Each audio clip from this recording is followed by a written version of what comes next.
Wayanad തോൽപ്പെട്ടിയിൽ 380 gram MDMA പിടികൂടി. 50 ലക്ഷം രൂപയുടെ രാസലഹരിയാണ് പിടികൂടിയത്. മലപ്പുറം സ്വദേശികളായ രണ്ടുപേർ പിടിയിലായിട്ടുണ്ട്. വിവരങ്ങളുമായി വയനാട്ടിൽ നിന്ന് രതീഷ് വാസുദേവൻ ചേരുന്നു. രതീഷ്, കഴിഞ്ഞ ദിവസം കോഴിക്കോട് നിന്ന് പിടിയിലായിരുന്നു ഒരാൾ. ഇപ്പോൾ ഇതാ രണ്ടുപേരെ വയനാട്ടിൽ നിന്ന് പിടികൂടിയിരിക്കുന്നു.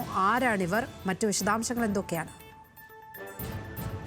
ലക്ഷ്മി, തീർച്ചയായും ഈ പുതുവർഷവുമായി ബന്ധപ്പെട്ട് എക്സൈസും പോലീസിന്റെ സംയുക്ത പരിശോധനകൾ അതിർത്തിയിൽ നടക്കുന്നുണ്ട്. എക്സൈസിന്റെ പ്രത്യേക സ്ക്വാഡ് ഇത്തരം പരിശോധനകൾ നടത്തുന്നുണ്ട്. മൈസൂരു, ബംഗളൂരു നഗരങ്ങളിൽ നിന്ന് ഇത്തരത്തിൽ രാസലഹരി വാഹനങ്ങളിലും യാത്രക്കാരും ഒക്കെ ബസ്സുകളിലും ഒക്കെ തന്നെ കടത്തുന്നുണ്ടെന്ന് ആക്ഷേപം നിൽക്കുന്നുണ്ട്, പരാതികളുണ്ട്. അതിനിടയ്ക്കാണ് ഇത്തരം പരിശോധനകൾ നടക്കുന്നത്. കഴിഞ്ഞ ദിവസം കൽപ്പറ്റയിലും സമാനമായി വലിയ രീതിയിൽ അളവിൽ രാസലഹരി പിടികൂടിയിരുന്നു. ഇന്ന് രാവിലെ 9 മണിയോടെയാണ് ബംഗളൂരുവിൽ നിന്നും കാറിൽ മലപ്പുറത്തേക്ക് യാത്ര ചെയ്യായിരുന്ന രണ്ടുപേരിൽ നിന്ന് ഇത്തരത്തിൽ വലിയ തരത്തിലുള്ള ക്വാണ്ടിറ്റി 380 ഗ്രാം MDMA പിടികൂടിയത്. ഇത് 1/2 കോടിയിലധികം രൂപ വില മാർക്കറ്റിൽ ഉണ്ടാകുമെന്നാണ് എക്സൈസിന്റെ നിഗമനം. എന്തായാലും രണ്ടുപേരാണ് അറസ്റ്റ് ചെയ്യപ്പെട്ടിട്ടുള്ളത്. മലപ്പുറം സ്വദേശികളായ അഖിൽ, സലാഹുദ്ദീൻ എന്നിവരാണ് ഇപ്പോൾ എക്സൈസിന്റെ പിടിയിലായിട്ടുള്ളത്.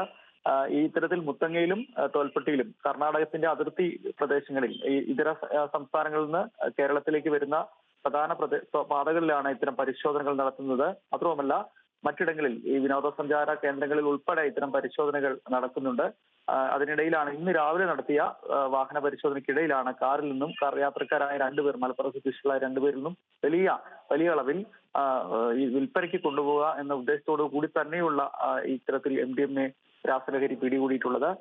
ഇത്തരത്തിൽ പരിശോധന എക്സൈസ് പലയിടങ്ങളിലായി ഇപ്പോൾ സജീവമാക്കിയിട്ടുണ്ട് വയനാട് ജില്ലയിൽ. ലക്ഷ്മി, വയനാട്ടിൽ നിന്ന് രതീഷ് വാസുദേവൻ.